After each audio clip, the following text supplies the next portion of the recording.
I know what you are thinking. Did he fire 6 shots or only 5? Well, tell you the truth. In all this excitement, I kinda lost track myself. But being this is a 44 Magnum, the most powerful handgun in the world, and would blow your head clean off. You've got to ask yourself one question. Do I feel lucky? Well, do you? Pump.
Was 44 Magnum the most powerful handgun cartridge in the world back in 1971? The answer is yes and no. For example, 454 Castle was already developed at that time, but they were wildcat cartridges, meaning, well, there was no factory ammo. You can't just go to the store and buy them. Well, not until 1983, when they became commercially available.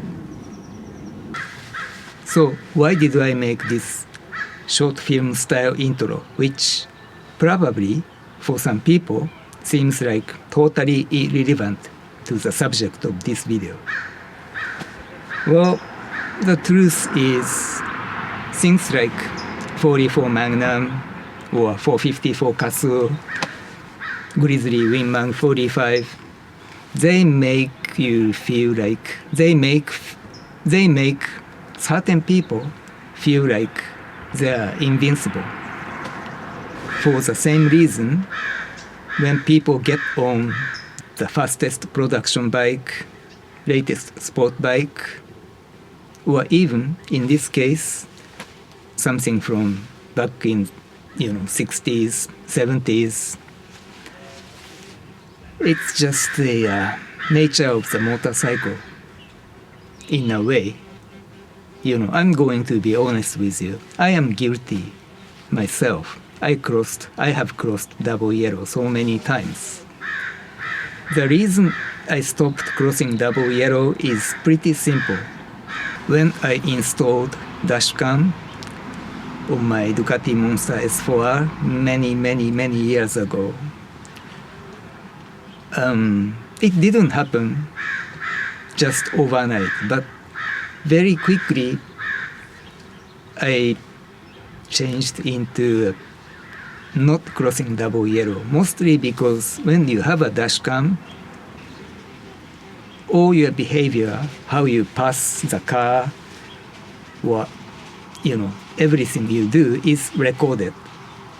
And if anything happens, and if you want to use dashcam footage as an evidence, you can't just use the segment that works for you, you have to give the entire clip, everything on your SD card, micro SD card, to the court as an evidence. You can't just pick up small portion that would help you as an evidence. No. Either you have to provide the entire file as an evidence or not at all. So that means if accident happens, right? If you try to use dashcam footage trying to protect yourself, but if the file contains the footage of you crossing double yellow, passing the car, running red light, waving through the car, what would judge and jury would think? So I think a lot of people actually don't know. You can't just use small portion of dashcam video. You have to give the full-length video, all the file. That's one thing, and another thing is these two bikes, I kind of like old motorcycles, so it makes me feel a little bit sad. If they are enjoying RDs and MACH III, they don't have to overtake the cars every single time. But a friend of mine, close friend of mine, told me once, if he's following a slow-moving car, staying behind on the tight, twisty road, he feels like he's wasting a good piece of road and his time. And yeah, to be honest, there were times I felt like that, and there were times I just passed cars on crossing double yellow everywhere.